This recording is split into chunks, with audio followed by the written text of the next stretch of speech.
하나님이 우리를 부르신 부르심의 소망은 무엇인가? 하나님은 우리를 아무런 계획이나 목적도 없이 부르신 것이 아니에요. 하나님이 우리를 부르시기 전에 계획이 있었어요. 목적을 가지고 계셨습니다. 그것을 바울은 부르심의 소망이다, 그렇게 부르고 있어요. 부르심의 소망. 그리고 그것을 우리가 반드시 알아야 된다고 말을 합니다.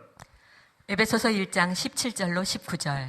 우리 주 예수 그리스도의 하나님 영광의 아버지께서 지혜와 계시의 영을 너희에게 주사 하나님을 알게 하시고 너희 마음의 눈을 밝히사 그의 부르심의 소망이 무엇인지 너희로 알게 하시기를 구하노라. 네, 부르심의 소망이라는 말이 나오죠. 이 부르심의 소망을 우리가 반드시 알아야 된다. 우리는 본래 아무 소망도 없던 사람들이에요. 에베소서 2장 12절. 그때 너희는 그리스도 밖에 있었고 세상에서 소망이 없고 하나님도 없는 자이었더니. 왜 아무 소망이 없다 그러느냐? 불신자들도 분명히 소망을 가지고 살아가는데 우리가 가진 소망은 산 소망이 아니라 죽은 소망이었기 때문이에요. 그건 죽은 소망입니다. 죽음과 함께 쓰러질 땅에 속한 헛된 소망들 뿐이었어요. 그런데 하나님이 우리를 부르심으로써 산 소망을 주셨습니다. 죽음에 의해서 쓰러지지 않는 소망, 죽음이 우리에게 빼앗아가지 못하는 소망, 죽음 때문에 절망하지 않는 소망, 오히려 죽음의 때에 가장 빛나는 소망. 여러분, 그런 산 소망을 우리에게 주셨어요. 그 산 소망이 바로 부르심의 소망입니다. 바울이 말한 부르심의 소망이 그걸 말하는 거예요. 그러면 이 소망은 구체적으로 어떤 내용의 소망이냐? 어떤 것이냐? 앤드류 링컨은 이렇게 썼습니다. 신자들이 소망하는 것은 그들의 구원이 완성되는 것이며 또한 그리스도 안에서 만물이 통일되는 것이다. 또 우리나라의 길성남 교수님도 부르심의 소망에 대해서 이렇게 썼습니다. 그의 부르심의 소망이라는 표현은 하나님께서 에베소 교회 성도들을 자기 자녀로 부르실 때 주신 소망을 가리킨다. 개인적인 차원에서 볼 때 그 소망은 그리스도와 하나님 나라에서 기업을 얻는 것이며 마침내 하나님 앞에서 거룩하고 흠이 없는 완전한 존재가 되는 것이다. 성도들은 부활하여 그리스도의 영광의 몸의 형체와 같이 변화될 것이고 그리스도와 함께 영광을 누릴 것이다. 이 얼마나 놀랍고 영광스러운 일인가. 이처럼 부르심의 소망은 한마디로 말하면 궁극적인 구원이에요. 궁극적인 구원을 받고 천국에 들어가는 것. 이것이 부르심의 소망입니다. 하나님은 우리를 단지 어떤 직임으로 부르신 것이 아니에요. 사도가 되도록, 선지자가 되도록, 목사가 되도록 그렇게 부른 게 아니에요. 하나님은 우리를 단지 어떤 사역으로 부른 게 아니에요. 설교 사역하도록, 예언 사역하도록, 치유 사역하도록 단순히 사역으로 부르신 것이 아니에요. 하나님은 우리를 그분의 나라로 부르셨습니다. 그래서 우리는 사도가 되기보다, 선지자가 되기보다, 어떤 사역자가 되기보다 그 나라에 들어가는 사람이 되어야 돼요. 그 나라에 반드시 들어가는 사람이 되도록 준비해야 됩니다. 여러분, 이런 하나님의 부르심은 다음 구절들에 분명하게 나타나 있습니다. 데살로니가전서 2장 12절. 이는 너희를 부르사 자기 나라와 영광에 이르게 하시는 하나님께 합당히 행하게 하려 함이라. 디모데전서 6장 12절. 믿음의 선한 싸움을 싸우라. 영생을 취하라. 이를 위하여 내가 부르심을 받았고 많은 증인 앞에서 선한 증언을 하였도다. 히브리서 9장 15절. 이로 말미암아 그는 새 언약의 중보자시니 이는 첫 언약 때의 범한 죄에서 속량하려고 주구사 부르심을 입은 자로 하여금 영원한 기업의 약속을 얻게 하려 하심이라. 하나님이 우리를 부르셨는데 자기 나라와 영광에 이르게 하도록 부르셨다. 또 하나님께서 영생을 취하라.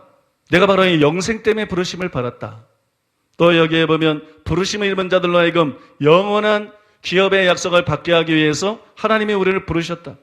하나님은 우리를 저 높은 곳으로 부르고 있는 거예요. 하나님은 우리를 강대상으로 부르고 있는 게 아닙니다. 하나님은 우리를 무대 앞으로, 사람들 앞으로 부르고 있는 것이 아니에요. 하나님은 우리를 저 높은 곳을 향해서 나아오라고. 여러분, 저 높은 곳으로 부르고 있는 것이. 그래서 우리는 단순히 이 땅에 사도로서 살면 안 되는 것입니다. 선지자로, 목사로, 사역자로 살면 안 되는 것이. 우리는 이 땅에 순례자로 살아야 되는 것입니다. 이 땅에 순례자로 살아야 돼요. 고향을 향해서 나아가는. 이 땅에서 단순히 큰 교회하고 사역을 잘하고 뭐 사람들에게 인기를 누리고 이런 것이 아니라 본향을 향해서 나아가는 순례자의 마음가짐을 가지고 그 정신을 절대로 잃어버리지 말고 변질되지 않고 하루하루를 저 높은 것을 향해서 나아가야만 되는 것입니다. 여러분, 사도 바울이 무엇 때문에 부르심의 소망이 무엇인지를 알아야 된다고 했을까요? 왜 지혜와 계시의 영을 받고 왜 마음 눈이 밝아져서 하나님이 우리 시를 부르신 그 부르심의 소망을 알아야 될 필요가 있다고 말했을까요? 이 부르심의 소망을 알아야 바른 목표를 가지고 신앙생활하고 서약할 수 있고 변질이 되지 않기 때문이에요. 곁길로 가지 않기 때문이에요. 넘어지거나 타락하지 않기 때문입니다. 사도 바울은 에베소 교회 성도들과 달리 하나님의 부르심의 소망이 무엇인지를 분명하게 알고 있었습니다.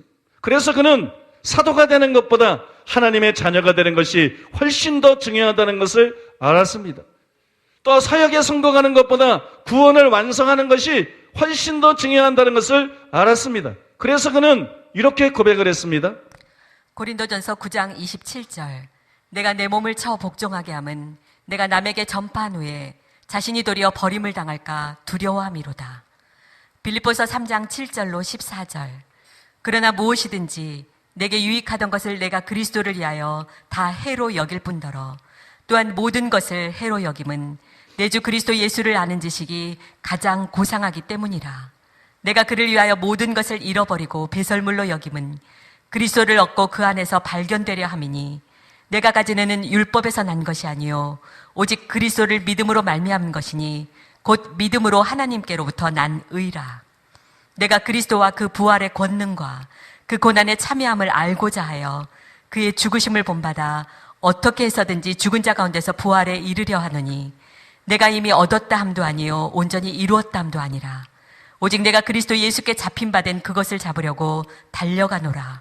형제들아, 나는 아직 내가 잡은 줄로 여기지 아니하고 오직 한 일, 즉 뒤에 있는 것은 잊어버리고 앞에 있는 것을 잡으려고 표대를 향하여 그리스도 예수 안에서 하나님이 위에서 부르신 부름의 상을 위하여 달려가노라. 내가 내 몸을 줘서 복종한다. 그 얘기가 뭐예요? 나는 사역보다도 내 영혼을 더 중요하게 여긴다. 내 영혼을 살피고 내 영혼의 구원을 훨씬 더 중요하게 여긴다. 나는 사역을 위해서 사는 사람이 아니다. 무엇보다도 영혼의 구원을 이루기 위해서 사는 사람이다. 위에서 부르는 부름의 상을 위해 쫓아가노라. 이미 다 전에 설명해드린 부분이에요. 그건 상을 말하는 것이 아니라 궁극적인 구원을 말하는 거예요. 내가 온전히 이루었다 함이 아니라 어디까지 이르렀든지 그것을 잡으려고 쫓아간다. 궁극적인 구원은 아직 이루어진 것이 아니에요. 그 누구에게든지 궁극적인 구원은 이루어진 것이 아니고 타락할 수 있고 미끄러질 수 있습니다. 얼마든지 사도도 목사도 지옥에 갈 수 있습니다. 사역자들도 지옥에 갈 수 있습니다. 여러분, 그래서 궁극적인 구원을 위해서 나는 살아간다. 이게 여러분 바울의 일관된 정신이고 바울의 일관된 삶의 자세, 그리고 여러분 사역의 자세였던 것입니다. 그래서 바울은 그가 편지를 보냈던 에베소 교회 신자들처럼 처음 사랑을 잃어버리지 않았어요. 에베소 교회 신자들은 하나님의 부르심의 소망이 무엇인지를 확실히 알지 못했습니다. 나중에 이들은 처음 사랑을 잃어버렸어요. 목표가 분명하지 않기 때문에 사역은 열심히 했어요. 예수님께서 그들의 수고와 인내, 그들의 사역에 대해서 인정하셨습니다. 칭찬하셨습니다. 사역은 열심히 했어요. 그러나 그 속에 처음 사랑이 사라져버렸어요. 변질이 됐다는 것입니다. 처음에 사역을 시작할 때는 하나님을 위해서 영혼들을 위한 사역이었는데 어느덧 사역을 하다 보니까 명예를 쫓아가고 권력을 쫓아가고 돈을 쫓아가고 당을 짓고 변질이 돼버리는 것이에요. 사랑하는 여러분, 사도 바울이 변질되지 않았던 것은 부르심의 소망이 무엇인지를 분명히 알았기 때문입니다. 사도 바울이 끝까지 믿음을 지킬 수 있었던 것, 바울이 위대한 사도인데 자랑했던 것 중에 하나가, 마지막에 고백했던 것 중에 하나가 나는 믿음을 지켰다. 나는 끝까지 믿음을 지켰다. 아니, 사도가 믿음 지키는 것 당연하지요. 목회자가 믿음 지키는 것 당연하지요. 천만에요. 여기서 믿음은 여러분 단순히 기독교를 믿는 믿음이 아닙니다. 여기서 믿는 믿음은 행함이 따르는 삶 믿음입니다. 여기서 믿음은 사랑으로서 역사하는 믿음입니다. 여기서 말하는 믿음은 세상을 이기는 믿음입니다. 세속화되지 않고 변질되지 않고 육신의 정욕, 안목의 정욕, 이성의 절하는 극복하고 주님을 사랑하고 영혼을 사랑하면서 나아가는 그 믿음을 말하는 것입니다. 사도 바울은 최후에 고백하기를 나는 믿음을 지켰다. 바울이 믿음을 지켰었던 비결이 부르심의 소망이 무엇인가를 알고 여러분 바른 목표, 바른 자세, 바른 정신을 가지고 나아간 것입니다. 그래서 여러분도 부르심의 소망이 무엇인지를 알아야 됩니다. 내 부르심은 뭔가? 사도인가? 선지자인가? 내 은사는 뭔가? 이런 거에만 관심을 갖지 말고 더 근본적으로 하나님의 나를 신자로 부르셨는데 이 부르심의 소망은 무엇인가? 하나님이 나를 부르실 때 어떤 목적을 갖고 계셨나? 어떤 계획을 가지고 계셨나? 하나님은 사랑이시고 모든 사람의 진리를 알고 모든 사람의 구원을 받고 모든 사람의 천국에 가기를 원하시기 때문에 하나님이 나를 부르실 때 여러분 궁극적인 구원, 그 나라에 대한 목적과 계획을 가렸던 것이고 그것이 부르심의 소망이 것입니다. 그러므로 땅의 것이 아니라 이것을 소망으로 삼고 이것을 바울처럼 궁극적인 표대 목표로 삼고 달려가야 되는 것이에요. 이 땅을 살아갈 때 절대적으로 순례자로 살아야 되는 것이에요.